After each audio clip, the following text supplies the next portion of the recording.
Well, hello everybody. Welcome to another Player Podcast. Today, my special guest on the couch next door to me is Rob Turner. Rob Turner, one of the long line of wicketkeeper batsmen that have played for Somerset over the years. So welcome back to Taunton, Rob. Oh, pleasure. Lovely to be here, Richard. Good, yes. And I suppose we've all got our moments when we remember you for, but one of those moments that sticks in my mind is the 2001 final. We played against Leicestershire at Lord's. Yeah. And at that time, Afridi was scoring a lot of runs for him. And he opened the batting, didn't he? And fairly early, they'd scored 20, I think, something like that. And Jono bowled the ball, and Afridi, go on, you take the story up, because you remember it. Yeah. Well, I mean, just prior to that, we had played against Leicestershire in a couple of one-day games, what was the old Sunday League, and Afridi had made it very obvious that he could completely dominate a game, and that if he batted for a decent period of time, he would just take the game away from you. And so he was always very much on the back of my mind, and everybody's. But I just remember that the week or so before that Lord's final, it was, I'd wake up in the middle of the night, just, he'd have nicked off, he'd have nicked it, and a little simple catch to me, and I've panned it, and he's gone on, and then he's hit boundaries galore after that. So there was always that fear that he was always going to give you a chance or two, but if you didn't take them, you knew that. Yeah. And he batted for another, say, 5-10 overs, he could take the game away from you. Even in a long 50-over game, he could influence it so quickly. But so he started off just trying to crash every ball for four, which is how he went about it. And then Jono bowled one a little bit shorter, which he pulled, and he got this ridiculous top edge on it. And of course, I heard voices from everywhere around the field saying, "Noddy, no one was going to go anywhere near this." So I was backpedaling, and it was a bit of a difficult sky to judge it against. But I thought, well, I'm okay, I can do this. And then, as it was amazing what goes through your head in a very short space of time. But as it was coming down, I was thinking, no, I'm not in the right position here. This is going to land behind me, and I just managed to backpedal a little bit, and I remember catching it far too close to me in here. But anyway, it went in, and then, but from that moment onwards, it was just that was a sense that the game was ours. We just had to play sensible, proper cricket from there, and we knew we had some runs on the board, so we knew we were in a great position. Jono was bowling down the hill, wasn't he? That's right. He was at the pavilion end, and I know I was sat in the press box there looking out. We could see you wheeling round, and Richard Latham was next to me saying, "Is he going to get it? Come on, Rob, you know you can get it." Because you haven't got there's a bit of a history of you with those sorts of catches, isn't there, Rob? Wasn't there one previous to that didn't go quite so well? Yeah, well, yeah. So this is, yes. I was playing a second 11 game, and we were at Eppleton, I think it was. It was Durham. We were away somewhere at Eppleton, I think it was. Peter Robinson was a coach there, and Robbo loved hitting high catches. That was one of his things in the morning. It would sort the boys out from the men, those who had been having a few beers the night before, that sort of thing. So anyway, I got a similar sort of thing there, and just misjudged it horribly.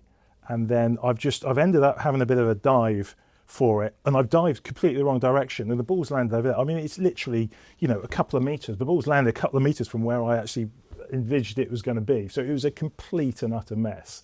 And, I was coming up through the ranks there. So, to miss a catch, I was trying to make my way in the game. I was playing the seconds. You don't want to miss those sort of catches. And I'd sort of glance over, the rest of the team thought it was hysterical.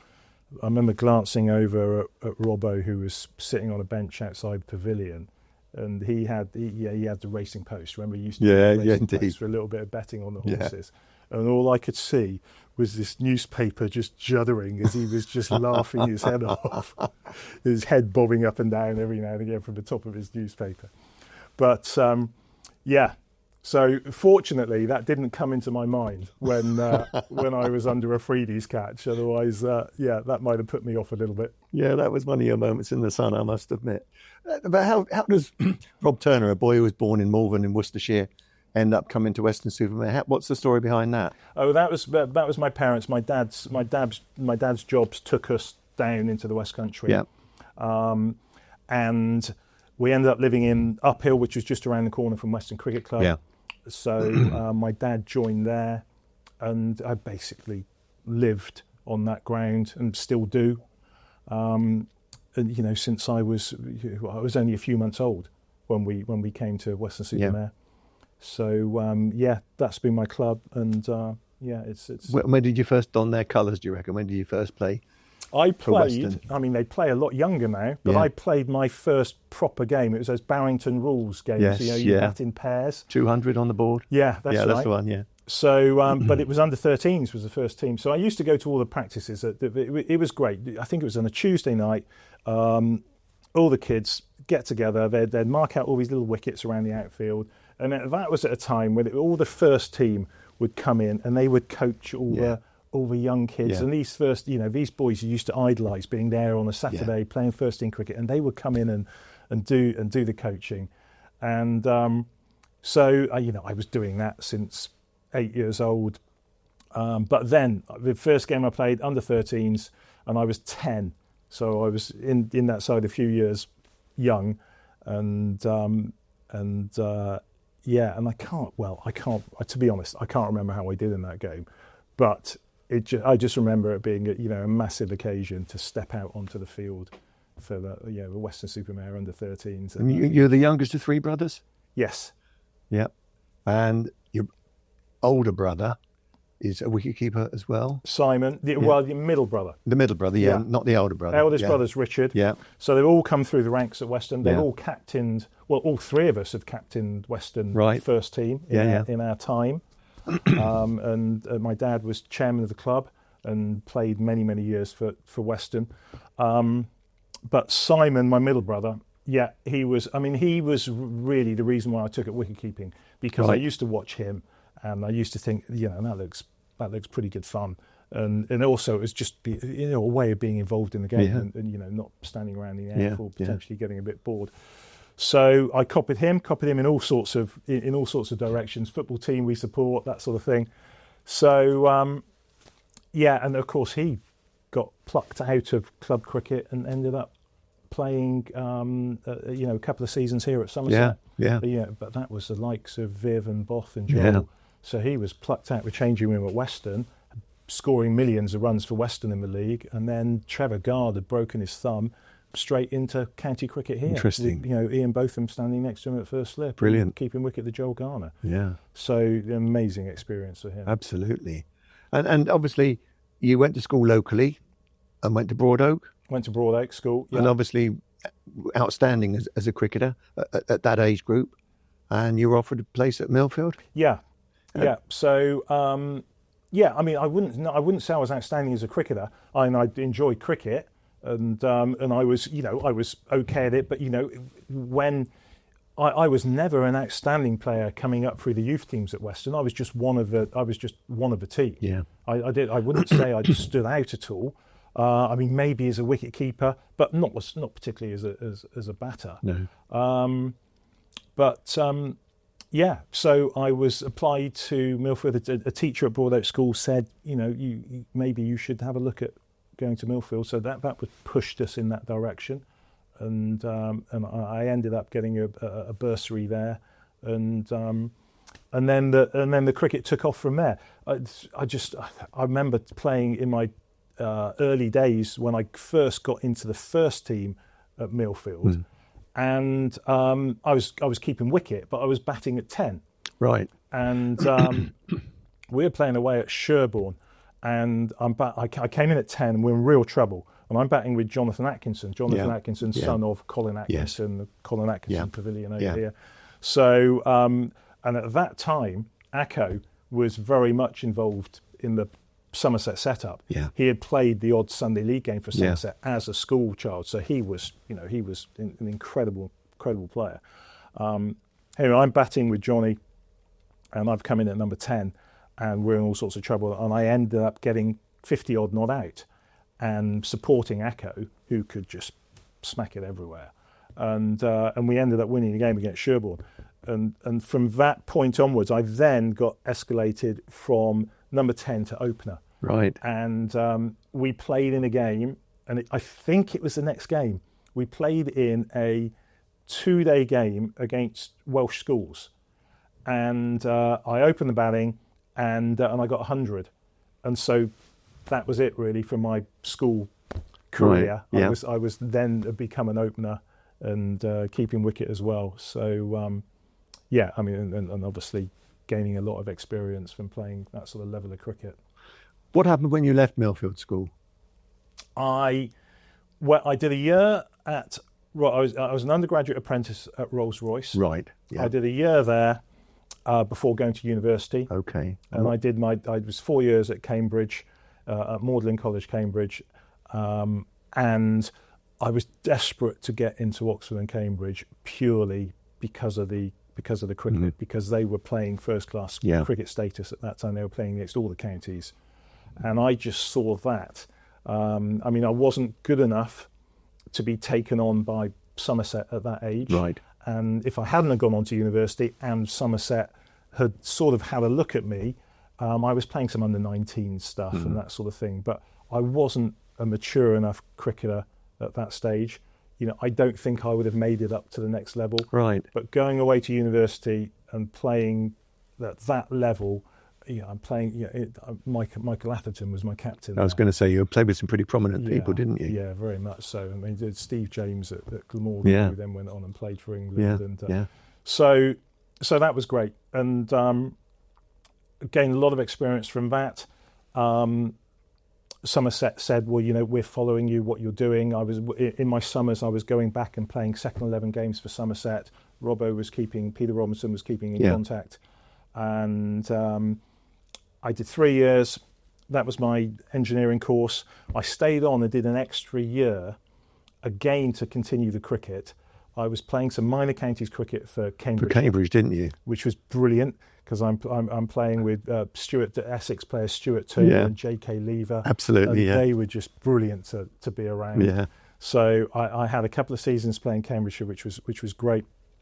And I stayed on this extra year, and I did an additional diploma course, because I was invited to be captain of the combined universities in what was, I think, then the B&H. B&H, yeah. I broke my thumb just prior to that against Glamorgan at Fenners and batting, and I ended up not playing in any of those games.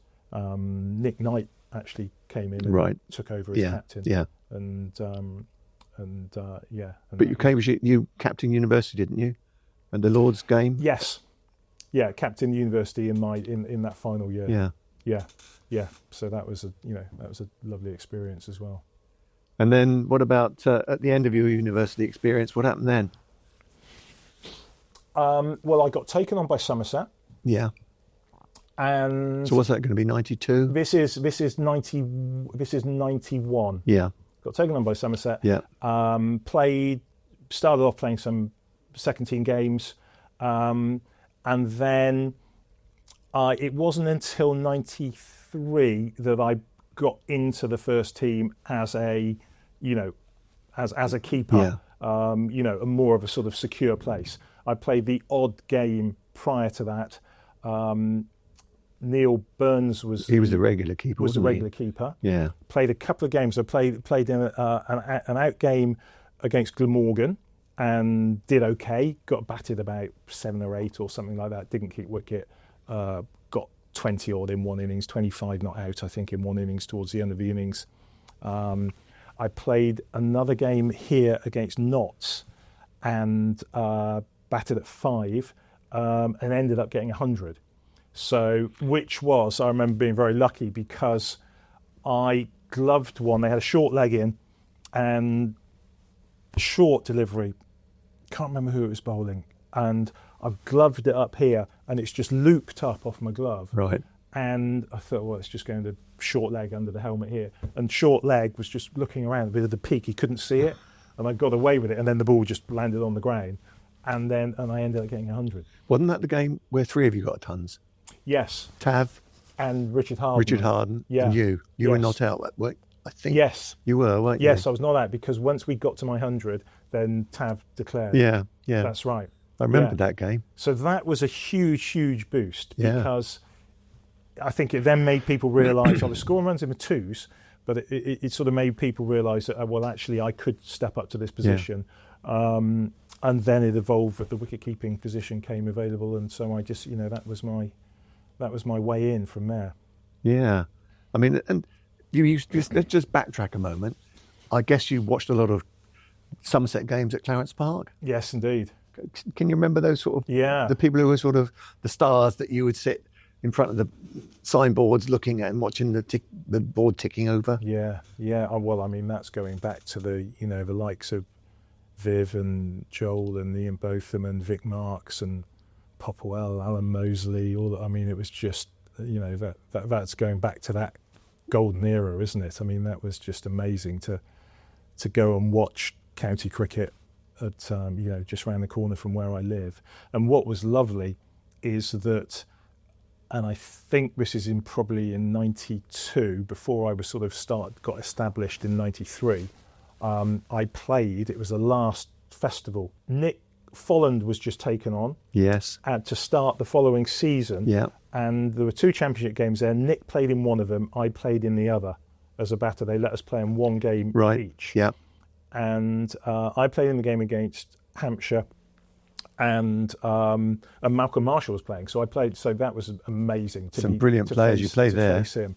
But it was a different world to me. That was because one, I was playing in Clarence Park, where that had been where I'd seen my county cricket, and then suddenly to be in that environment was just like it's like playing on my home pitch. It was just a dream come true to be involved in that. Yeah. But I just remember it being a massive, massive step up from anything I'd really seen before.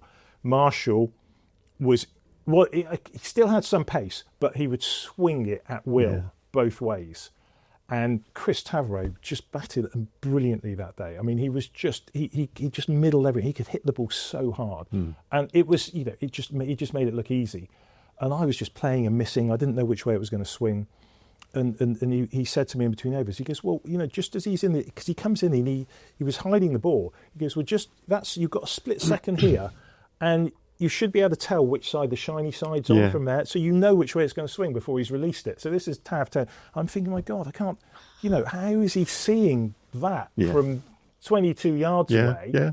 And I just, that made me realise that, this is a level that I've got to try and step up into now, but to just have that fleeting second where you could I was thinking, well, even if I could see which side the shiny side was on, I wouldn't know which way it was going to swing. But I realised I had a lot to learn at that stage.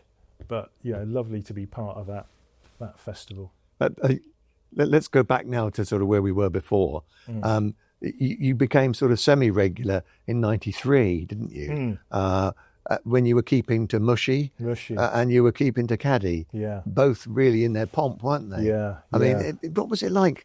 I mean, Mushy must have been something different to keep to. Yeah. Well, I was in Australia the winter before. I was in Perth, wasn't it? Playing in Perth. Yeah. And I was over there with a friend, Jonathan Hall from Millerchamp. And we were over there, and I actually bumped into Jonathan Hall because he lives over in Spain, and I was over in Spain last summer, so we met up and just reminisced. Haven't seen him for 20 odd years, and it was great. We just reminisced, sat and went out for dinner and reminisced, and it was lovely. But he reminded me of a time when we went and met Mushtaq. Pakistan were over there playing at Perth. Yeah. And John went and found Mushy and said, look, can you come and see, any chance you could come over in the nets with my friend Rob and just have a little look at you bowl? So he introduced me to Mushtaq, and on the hope that this was going to happen, I'd borrowed a video camera. Right. And so I said, look, Mush, you're joining Somerset next summer. I said, I'm a wicketkeeper. Is any chance you could just bowl in the nets, and I can maybe video you and just sort of try and understand what you're trying to do, Yeah, this right. sort of thing. And he let me do it. And of course, at that stage, this was in '92, so I actually wasn't.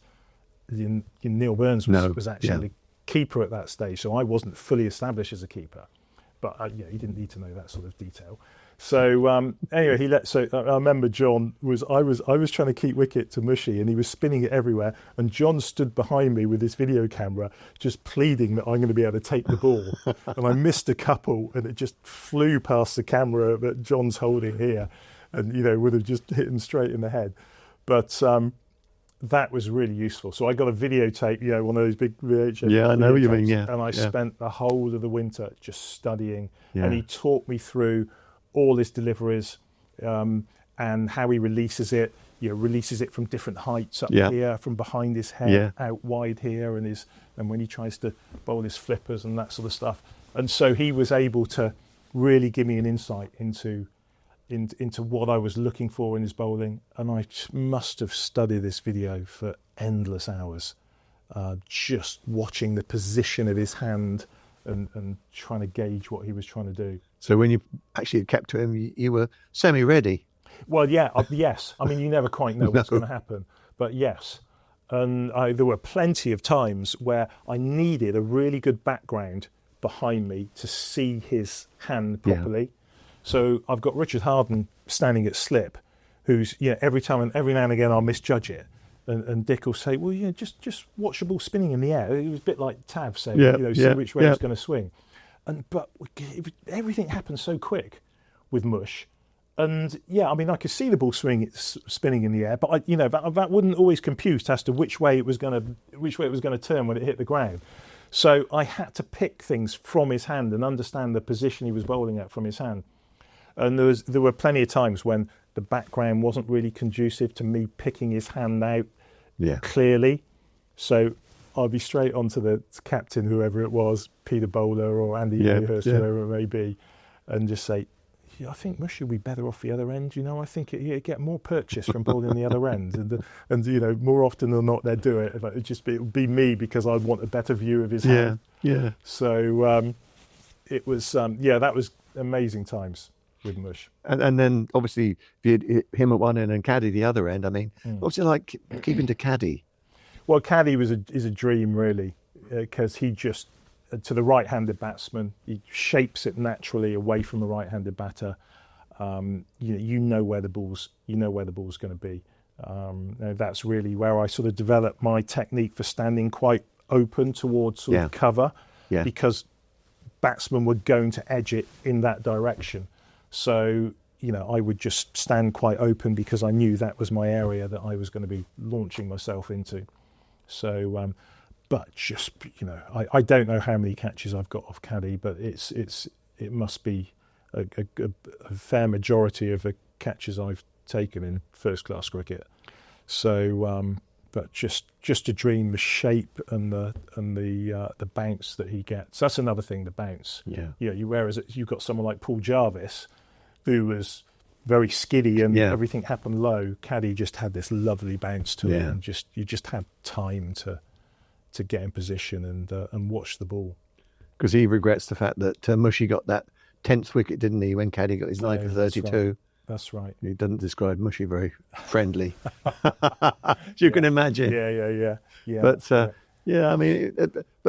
I mean, you played all formats, didn't you? I mean, obviously at that stage we had the Sunday League. You had cricket was still 3 days, and it had just gone to 4 days. Yeah, there was some 4 days being experimented, and then it went into the 4-day stuff. Yeah. And then you had the 50 over with Benson still then. Yeah. So I mean, you had quite a lot of cricket, and you played in all formats, didn't you? Yeah. So you were kept pretty busy, really. Yeah, but that was what it was, really. Now you've got different squads for each, different styles of play. But then, that was your squad, and you just adapted your cricket to that type of game. So, of course, when 20 over cricket came along, that was very much towards the end of my career. So I only ended up sort of playing a few games in that. When you were playing at that period, how would you travel between games?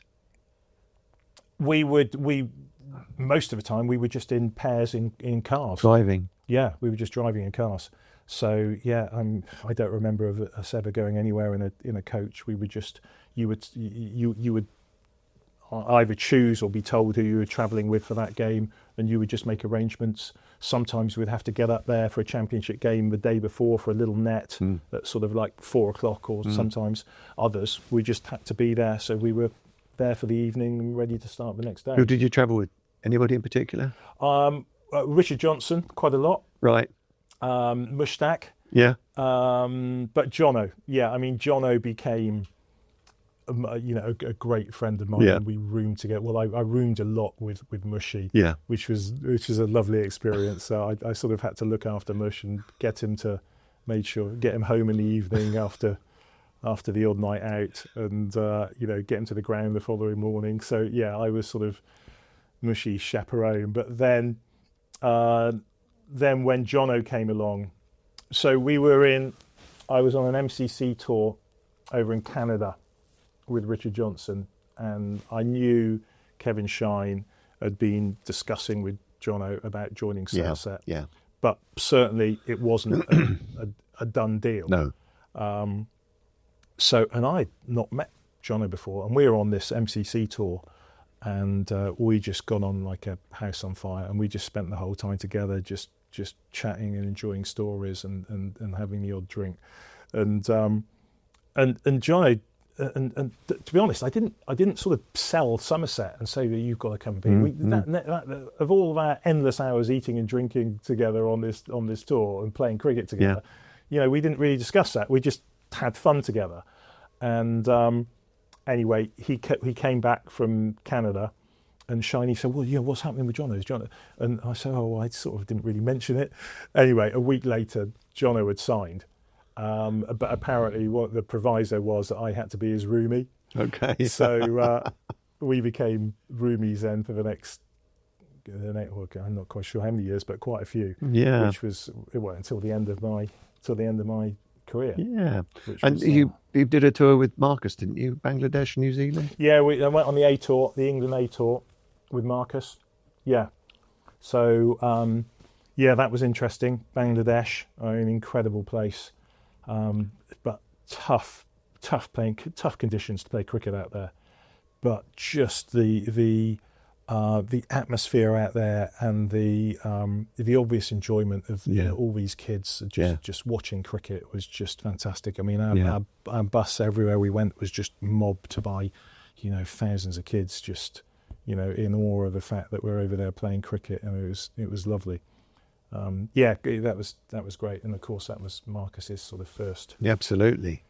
Yeah, because he was, what year was that? He would have been not particularly old then, wasn't he? What you're talking about, 22, early 20s? Yeah. I'm guessing he would have been then. Yeah, 99. So he'd been 24. Yeah. Yeah. Yeah, I remember you sent some stuff back to me for the local paper, 2 Somerset boys abroad. Oh, yes. Yeah, that's right. That's the first time I really had much to do with you, I think. Yeah. And you used to send stuff back. We used to put it in the paper. Yeah, because I was also doing a piece for the cricketer out there as well. Yeah. So I was doing a diary for the cricketer. So that was all sort of. That was interesting. Yeah.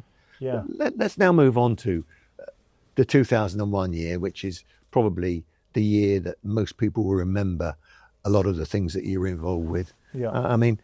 Before then, let's talk about Coxie, who arrived here as captain in '99. Well, what did he bring to the party? Careful. Well, I mentioned this when we were having a dinner over there a couple of months ago. I mean, we didn't know who Coxie was. He wasn't an international player that we'd seen on TV.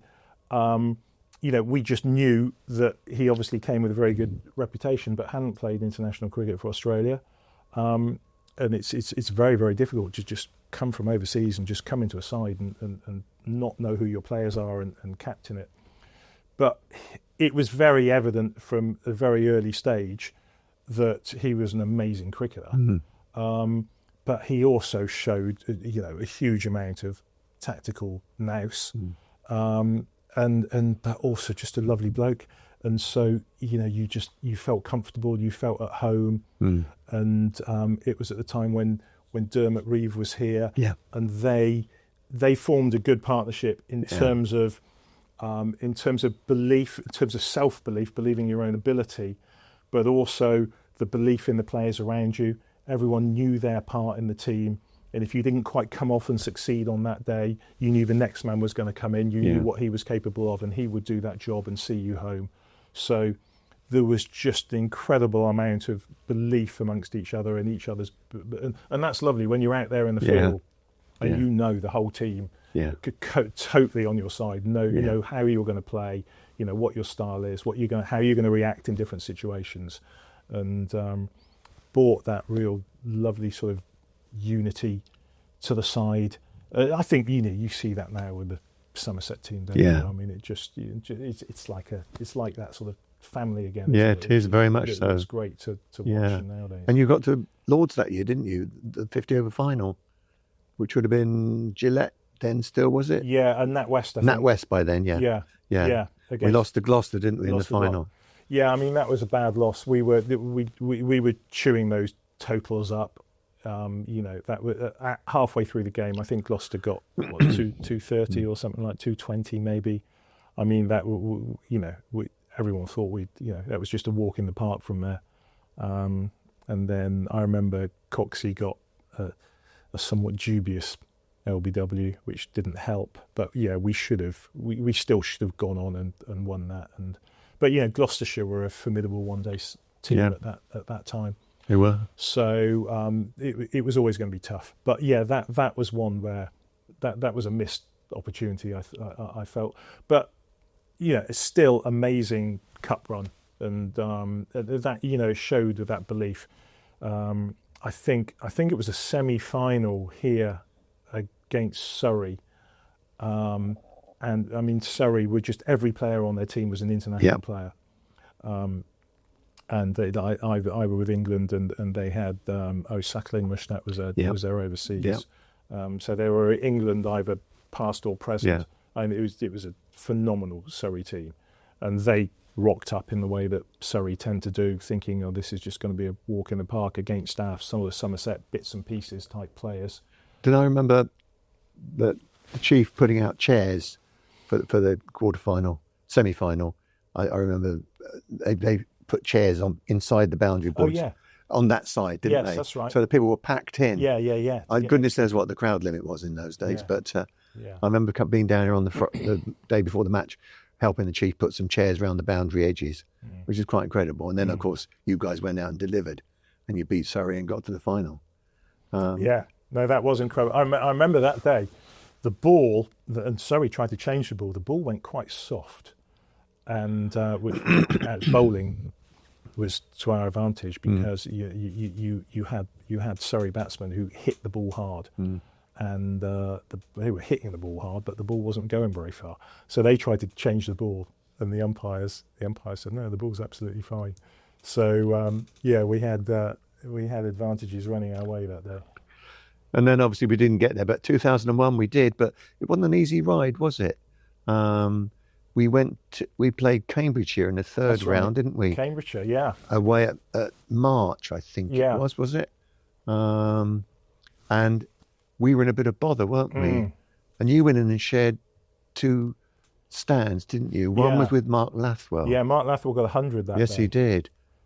And then I think I got about 50 odd. Yeah. And I was out right at the very end. Didn't you get some runs with Pass as well, I think? Yeah. You and Lathers and Pass sort of put the total up. But what was Lathers like? Because, I mean, he'd been a bit of a sort of a person who was there, but after 2001, he went off the scene, really, didn't he? I mean, how good was he? Everybody says, you should have seen Mark Lathwell. You batted with him a lot and knew him, obviously. I mean, what was it about him that made him so special? He could hit the ball very, very late, so almost when the ball's past him. Yeah. So good length balls, which I'll be sort of pushing forward to potentially nicking, he could wait for it on the back foot and almost play the ball behind his body here and hit the ball behind square to balls that I'll just be looking to push forward through into the covers and hoping I don't nick it. So he had that ability to play the ball very, very late. Which is a real art form. But I mean, how it was a shame because he I mean, he obviously was a phenomenal player, but maybe his heart probably wasn't quite in it as much as it needed to be to move on to that next to that next level. Yeah. I mean, he enjoyed playing cricket, but it's you sort of felt that it wasn't maybe the be all and end all for him. Right. But as you say, he sort of drifted out of it. Yeah, which was a shame. A little bit. But yeah.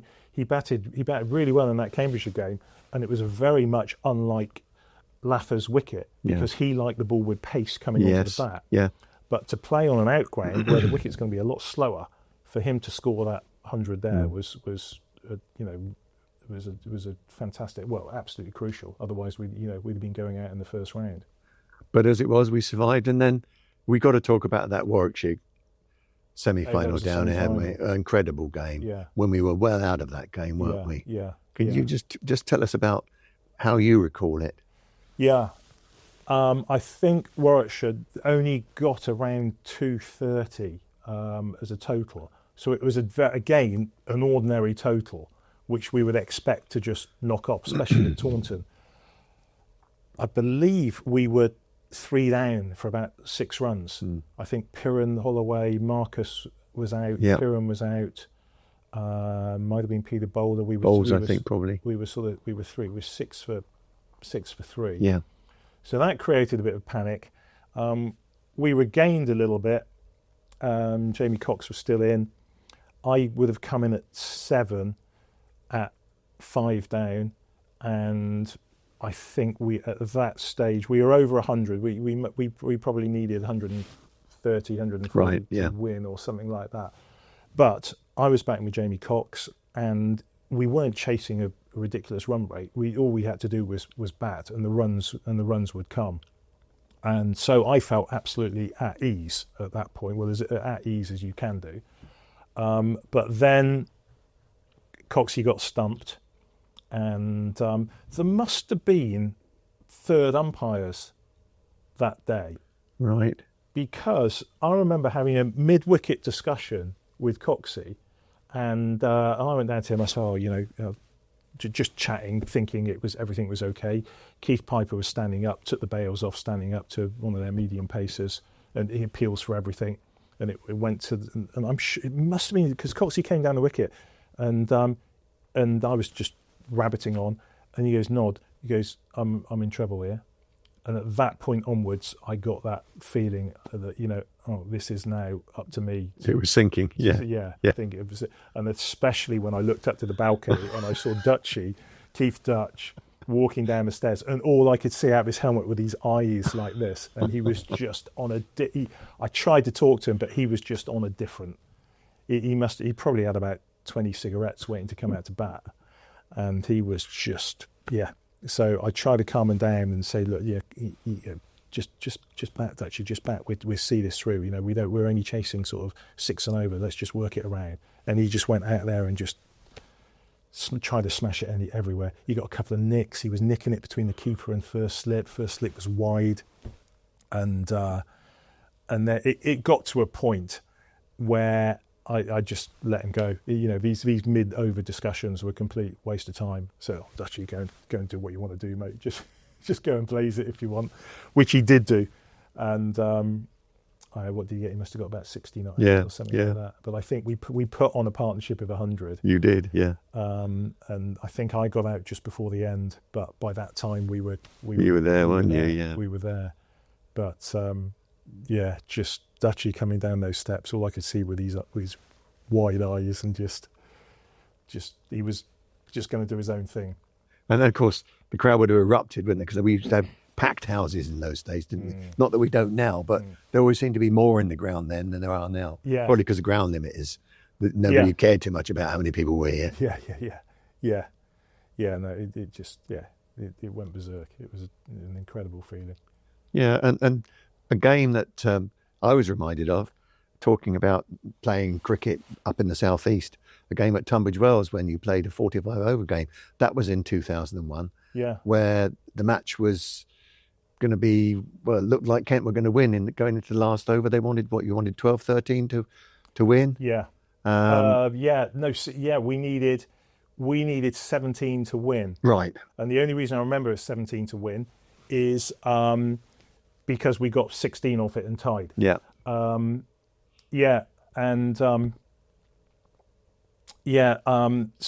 Jazza was bowling, Matthew Fleming was bowling for them. A proper tidy one-day cricketer, and an astute bowler as well. And he had the last over, and it was at an outground. I think the wicket was. It was quite a low-scoring game. The wicket wasn't a great wicket, and my technique at that stage was to step across and just to work it into the leg side. I knew he was pitching it up, so I just step across the ball and clip it over to leg side, and I managed to connect with 3 out of the first 5 balls that went for 4. So it got down to the last ball needing 4 to win. And then just every ball, there was a massive delay for changing the field, and particularly for this last ball. And he had all of his fielders out on the leg side, and it was a slow wicket, and there was no way I could hit the ball. Well, I needed 6 to win for a start, and so I remember thinking, well, it was 4 to tie. I'm quite happy that we get a tie here, because the boundary was massive. There was no way I was hitting the 6, and everybody was out on the boundary edge in my zones that I could hit it into. Yeah. Everybody's up on the offside, including third man, who's up. And so I thought, I've got to try and hit him on the offside. And I ruled out the fact of trying to step inside it and trying to drive it over offside, because I just can't, my hands just don't really work that way. No. I can't really play that shot. And if I'd have tried, I might have got it for 2, but I wouldn't have been able to get it for 4. So I rehearsed this shot, and it must have taken 2 or 3 minutes for him to eventually settle on the field for his last ball. So in that time, I was rehearsing this shot in my mind. I knew he was going to pitch it up. Well, I felt sure he was going to pitch it up, probably just outside off stump, to sort of protect that leg side boundary. And I thought, I've just got to get down to him and not scoop it that way, which I do over my shoulder that way, but try and get down and just angle my bat and just scoop him this way. Over the offside, and it's a shot I'd never seen played before, and I certainly haven't played before. And I thought, I'm just going to try it. And of course, I couldn't rehearse it because it was just in my mind. I was just visualising what I was trying to have to do. And sure enough, I got down into position, and he pitched it exactly where I thought he was going to pitch it. And I managed to just get it on the full toss with my bat at a slight angle here. And it felt good in the connection. And Paul Nixon's keeping, and I just heard this groan from him from behind the stumps, and I thought, I've just got that nicely. And it was a couple of bounces for 4, and we ended up tying the game. I know somebody went to watch the game, and they phoned me up and said, "Hey, what's going on here?" Rob Turner came in and played a scoop shot like I've never seen before. And I thought, well, that's cricket, and that's obviously a shot that's become very popular, isn't it? Yeah. Incredible in T20s nowadays. Yeah, the shots that are played now are just beyond my imagination. I was at the nets at King's College only last week, and Will Smead was in there having a net and talking to some of our young players at the college, and Tom Abel was in there throwing him some balls, and I said, how do you play these shots now? How do you reverse switch it over here for 6? And things like that weren't even thought of when we were playing cricket. And he said, well, you'd have been able to do it. You'd have practiced, and you'd have been able to do it. Yeah. And which is a fair comment, I suppose. But we didn't practice it because that shot didn't exist. No, exactly. Just the way the game has come on now is just phenomenal, and how batters hit it so hard, but also with such consistency. I mean, you try shots that are, certainly high risk, and occasionally they might come off. But to just, these batters are 90% of the time they're coming off, and the ball's flying for 4 or 6. Yeah, and it's just a different game, and highly entertaining. Yeah, but of course that semi-final won us a final place against Leicestershire, which we already talked about. You getting a freebie out, but I mean, that must have been something special because you played quite a big part in that final, didn't you? Yeah. I batted with Keith, and we put on for the last wicket. We were both not out. We batted first. We were both not out, and I mean, we must have put on, I don't know, 70 odd or something like that, maybe for that last wicket in the last few overs of the game. Yeah. But that was great. I mean, Keith, very good friend of mine, and to have a partnership at Lords like that in an important stage of the game was great. And then Keith launched these 2 sixes into the taverns. I remember those. Over, which you just felt knocked the stuffing out of Leicester a bit. They realised they had let the game slip a bit, and so. But that was a tricky one because, as you say, Afridi not only with the bat but also with the ball. Yeah, he could bowl. All these slidey, leggy type things, and that wasn't easy at all. No. So that was probably the culmination of that group of people and that team, wasn't it?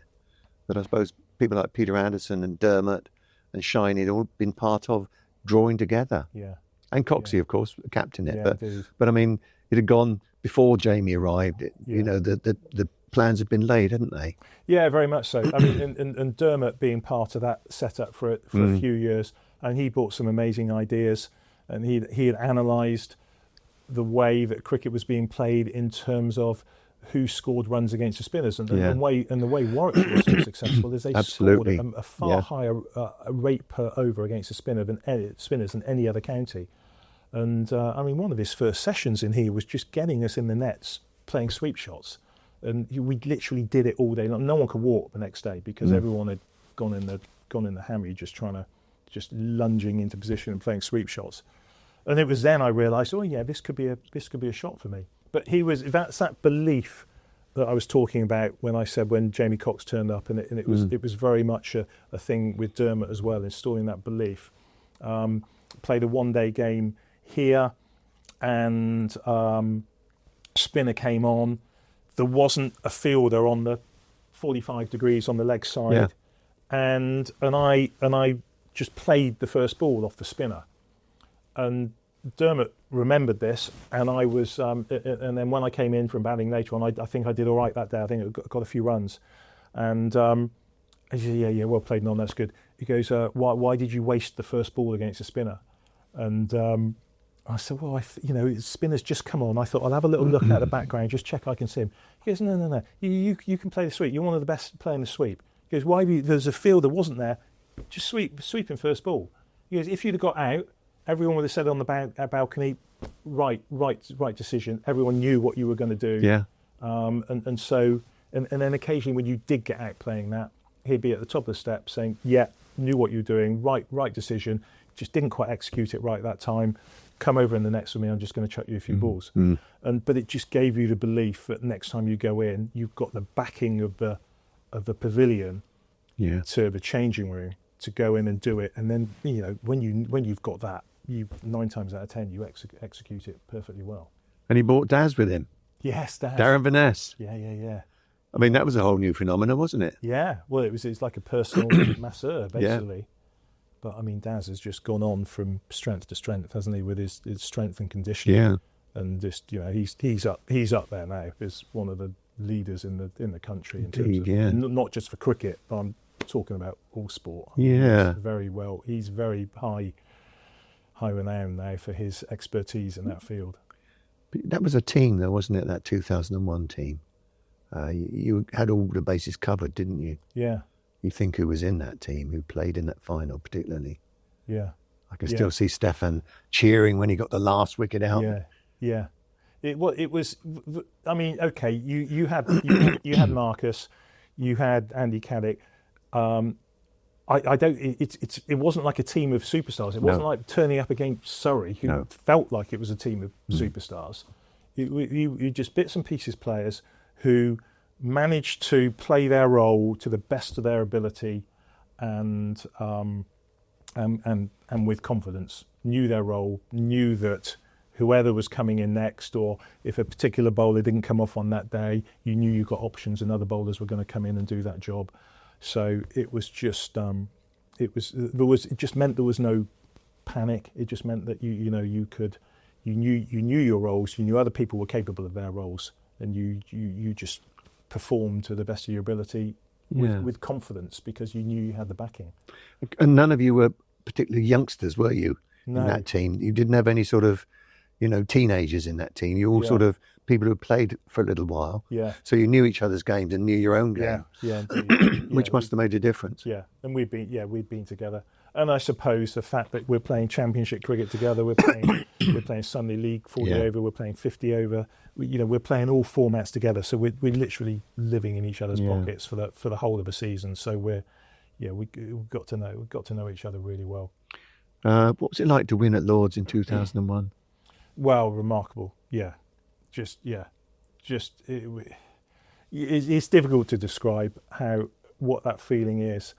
I mean, I remember walking to the ground in the morning, and you can drift through days like that, hoping that you're not going to make a mistake, but then that's the wrong attitude to have. You've got to turn up to those games thinking how I've got to impact this game, rather than just getting through it and not looking a fool by dropping a catch. I mean, that dropping a freebie was my, as I say, it kept me awake at night at times. But you've got to take those days by the scruff of the neck. A lovely part for me was, because we were at the hotel just up the road, so it was just a walk up the road, was just walking back into the bar area at the hotel. Can't remember what the hotel is on the corner, but huge bar area there, and the place was just packed. Brilliant. And then whenever we'd walk in our twos and threes, and depending on how much we'd been drinking in the changing room, how long we spent in the changing room, but there was just like a sort of hero's reception for everybody who came in, and that was incredible, getting back away from the ground and in amongst all the support, and we knew all the supporters. Everyone knew each other. Yeah, that's right. And it was lovely. It was like family. So many familiar faces that you'd felt comfortable with and happy to talk with. So that was a lovely time. But that's the strength of this club, isn't it, really? It's still here. Yes. I mean, you say, like with Jamie talking to him earlier today, I mean, it's still got that very much a family feel about it, hasn't it? Yeah. And it always has had. Yeah, no, it has. I probably towards, I think, when, the game has become more professional. There's not so much a sort of drinking culture of having a few beers after the end of a game.